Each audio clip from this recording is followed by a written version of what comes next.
न तुम देखो मेरी तरफ गलत अंदाज नज़रों से, न तुम देखो मेरी तरफ गलत अंदाज नज़रों से, न मेरे दिल की धड़कन लड़खड़ाए मेरी बातों से। तो दोस्तों, आपको बिल्कुल भी नहीं लड़खड़ाना है। आज हम दो बहुत ही इम्पोर्टेंट क्वेश्चन पढ़ने वाले हैं। एक है डेफिनिट इंटीग्रेशन का और एक है थ्री डायमेंशनल ज्योमेट्री का। बहुत ही इंपॉर्टेंट क्वेश्चन है, इसको सॉल्व करना है। और दूसरा क्वेश्चन ये है, इसमें एंगल बिटवीन द लाइंस निकालना है हमें और ये चेक करना है कि लाइंस आर परपेंडिकुलर और पैरेलल टू ईच अदर। ठीक है, तो पहले शुरुआत करते हैं हम इस क्वेश्चन से। इस क्वेश्चन के साथ हम शुरुआत करते हैं डेफिनिट इंटीग्रेशन के। इसमें हम इसको सॉल्व करते हैं, इस क्वेश्चन को बाद में करेंगे, पहले इसको सॉल्व कर लेते हैं। तो चलिए स्टार्ट कर देते हैं इस क्वेश्चन को। ये है 0 से π/2 लिमिट है इसकी, और क्वेश्चन है x sin x cos x upon sin raise to the power 4 plus cos raise to the power 4। सबसे पहले इस क्वेश्चन में इसको i कर दो। ठीक है, ये i हो गया। अब जो हमारी प्रॉपर्टी होती है एनसीईआरटी में, प्रॉपर्टी नंबर 4 है ये, उसको यूज करो। इसमें 0 से a अगर कोई फंक्शन हो तो उसको हम क्या लिख सकते हैं, 0 से a अगर कोई फंक्शन हो तो 0 से a और f of a minus x, यही लिखा जाता है। इसके हिसाब से हमें ये देखो ये फंक्शन कैसा बनेगा। तो i इज इक्वल टू, इसे इक्वेशन नंबर 1 बना दो। i इज इक्वल टू हो जाएगा 0 से π/2, सही है। और x की जगह कितना लगाना है हम, π/2 माइनस एक्स, π/2 माइनस एक्स। और साइन x की जगह भी हमें क्या लगाना है, π/2 माइनस एक्स, सही है। और cos की जगह भी यही लगाना है, cos π/2 minus x, cos π/2 minus x.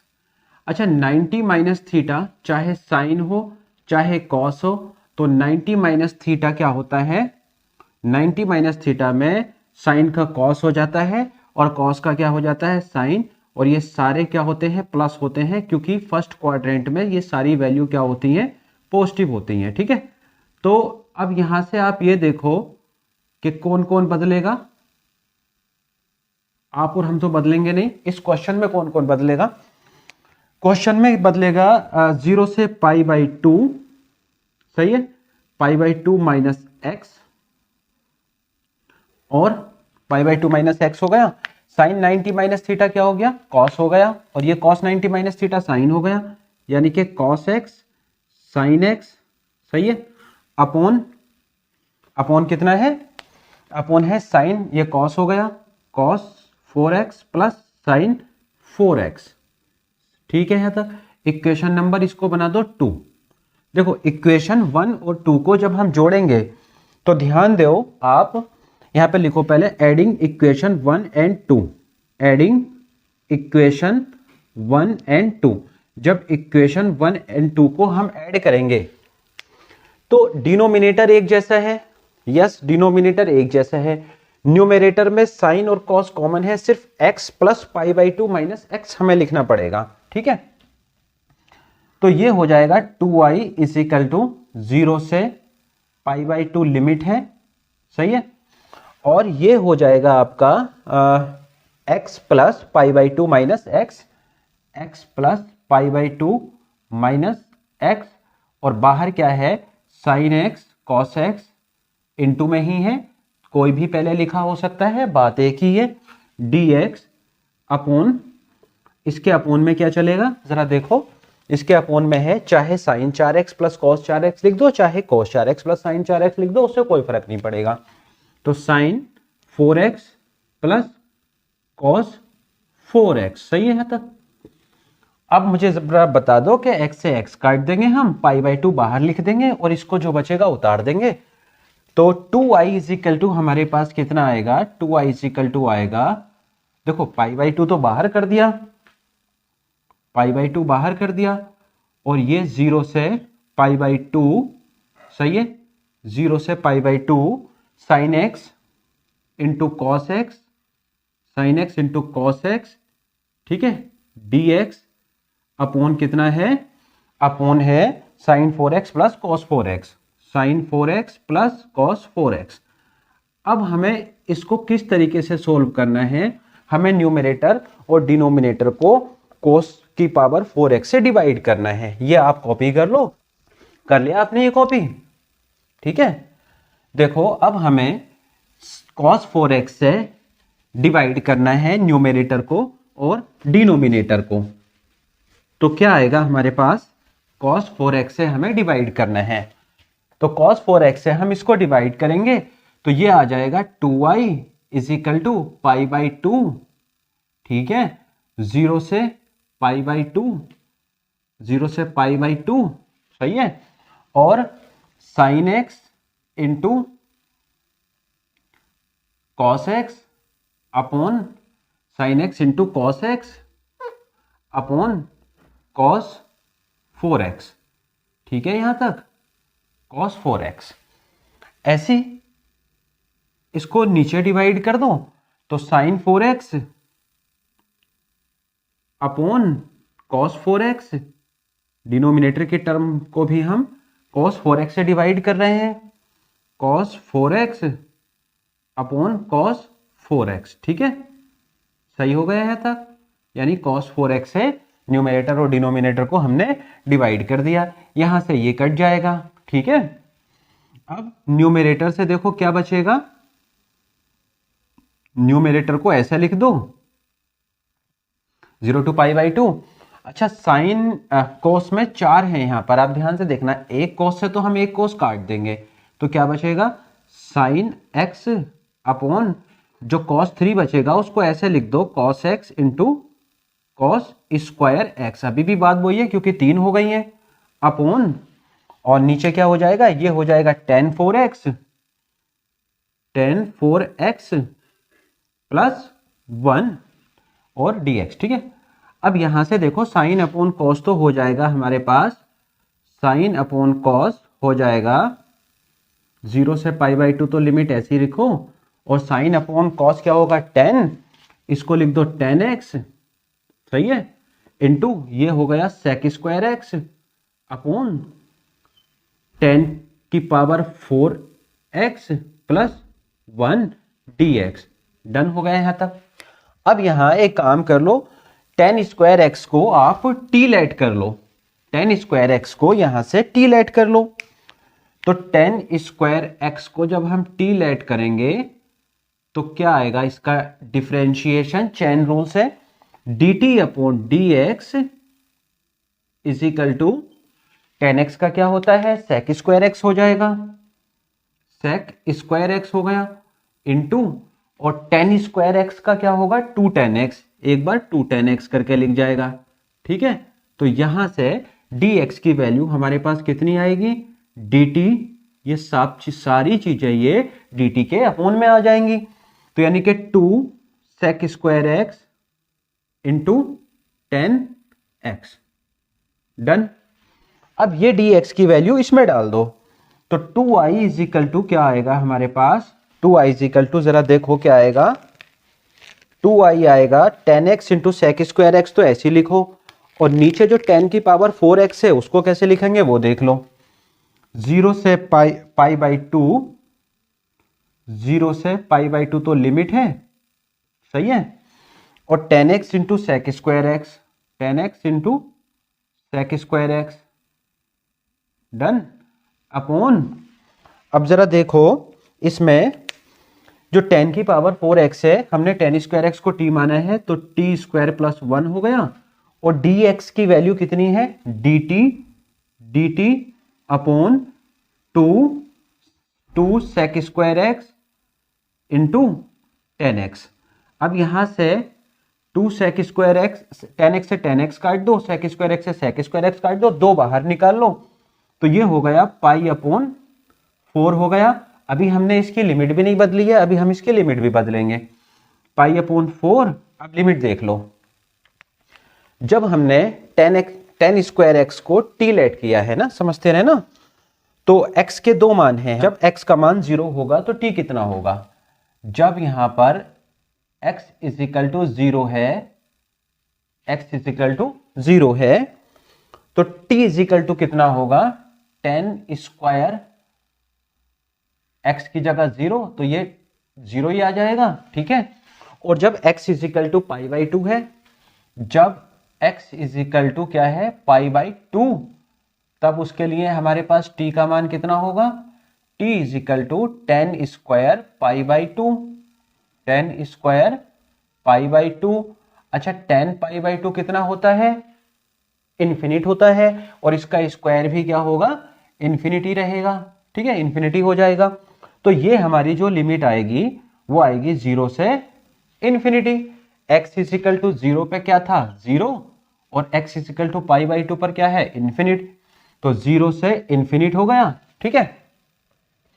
तो dt अपॉन ये 2 इंटू 2 4 हो गया, और ये सब किसके इक्वल चल रहा है 2i के, और 1 प्लस टी स्क्वायर। सही हो गया यहां तक, ये कॉपी कर लो, कर लिया कॉपी, कर दे साफ, ठीक है।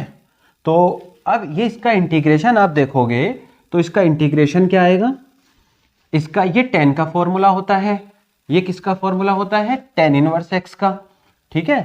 तो यहां से आप देखोगे तो 2i इज इक्वल टू कितना आ जाएगा पाई अपॉन 4, और ये फॉर्मूला हो गया tan इनवर्स t का।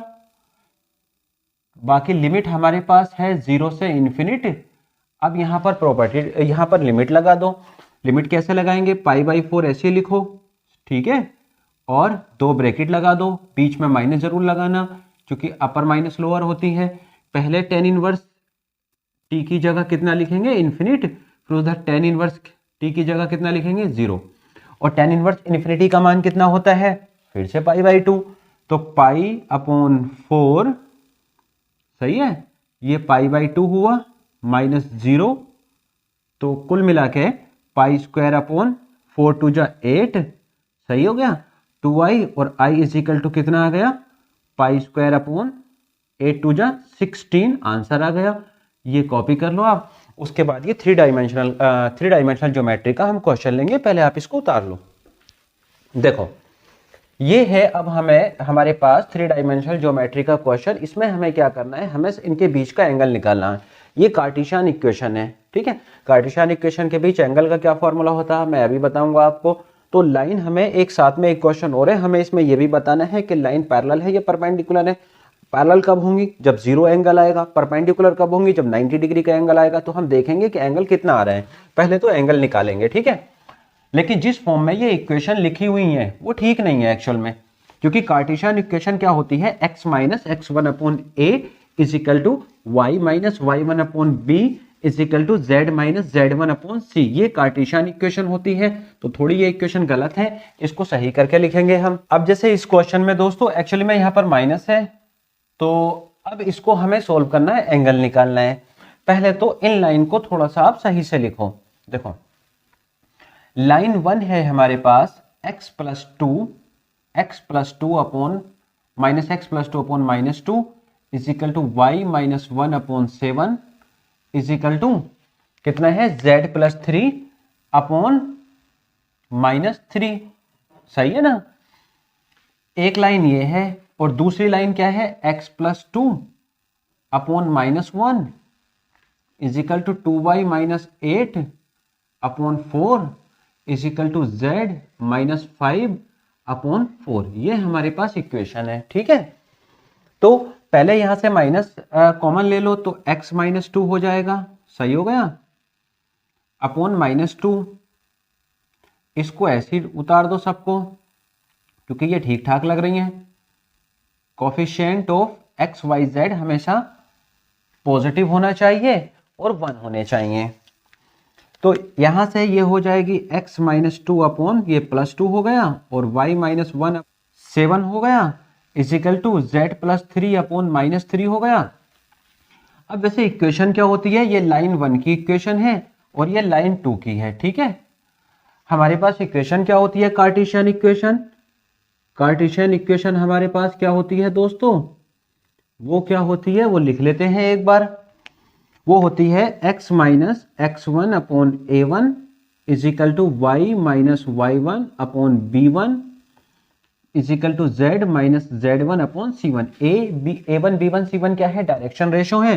तो इसकी डायरेक्शन रेशोज क्या आएंगी हमारे पास, a1 b1 c1 जब कंपैरिजन करेंगे हम तो 2,7, -3, 2,7, -3, ये आ गई इसकी डायरेक्शन रेशो। ठीक है, अब इसको भी थोड़ा सोल्व कर लो पहले, लाइन 2 को भी। तो x + 2 अपॉन -1, ठीक है, ये 2 कॉमन ले लो, 2y - 4 अपॉन 4 = z - 5 अपॉन 4। इससे ये 2 टाइम्स कट जाएगी, तो x + 2 upon -1 = y - 4 upon 2 = z - 5 upon 4। सही है ना। यहां से इसकी कंपैरिजन हम किससे करेंगे, x - x2 upon a2 = y - y2 upon b2 = z - z2 upon c2। इसकी डायरेक्शन रेशो क्या आएंगी, इसकी डायरेक्शन रेशोज आएंगी a2, b2 और c2। अच्छा, a2, b2, c2 की वैल्यू कितनी है, -1, -2, -4, -1, 2, 4। अभी हमने इनकी डायरेक्शन रेशो निकालनी है। देखो, जो फॉर्मूले में एक चीज की जरूरत और पड़ेगी, वो भी यहां पर निकाल लो। हमें इसकी जरूरत पड़ेगी a1² + b1² + c1², वो भी अंडर रूट में निकाल देते हैं। इसकी वैल्यू कितनी है, यानी 2 का स्क्वायर 4 हो जाएगा, सही है ना। 7 का स्क्वायर 49 हो जाएगा, 3 का स्क्वायर 9, तो कितना हो गया, 49 और 1 50, 8 58, 58 और 4 62, स्क्वायर रूट 62 हो गया। ठीक है, अब यहां से इसकी वैल्यू भी निकाल दो, क्योंकि इसकी भी फॉर्मूले में लगती है, a2² + b2² + c2², वो भी स्क्वायर रूट में। तो ये कितना आ जाएगा, -1 का स्क्वायर यानी 1 ही हो गया, 2 का स्क्वायर 4, 4 का स्क्वायर 16, ठीक है, 21 आ गया, अंडर रूट 21। सही है ना। अब हम जो लाइंस के बीच का एंगल होता है उसका फॉर्मूला लिखेंगे। ये आप कॉपी कर लो या स्क्रीनशॉट ले लो। कर लिया, कर दूं साफ, मिटा दूं। देखो, अब जो बीच के एंगल के लिए जो फॉर्मूला होता है वो क्या होता है, वो फॉर्मूला लगा दो। अब बीच के एंगल के लिए जो फॉर्मूला होता है वो होता है cos theta = a1 a2 + b1 b2 + c1 c2 upon में क्या आएगा, square root a1² + b1² + c1², सही है।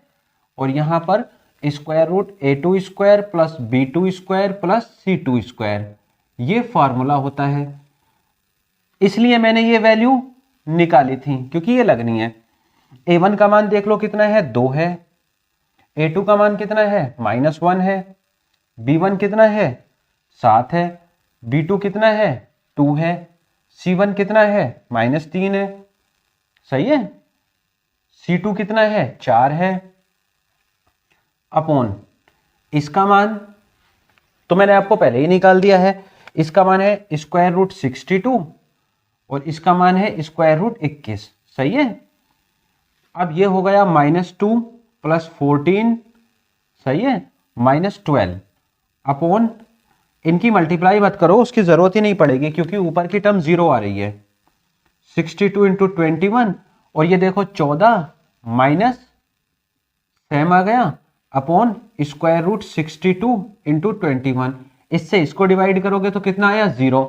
भैया कॉस की सीरीज में 0 किसकी वैल्यू होती है, कॉस की सीरीज में 0 होती है 90 डिग्री की, किसकी, 90 डिग्री की।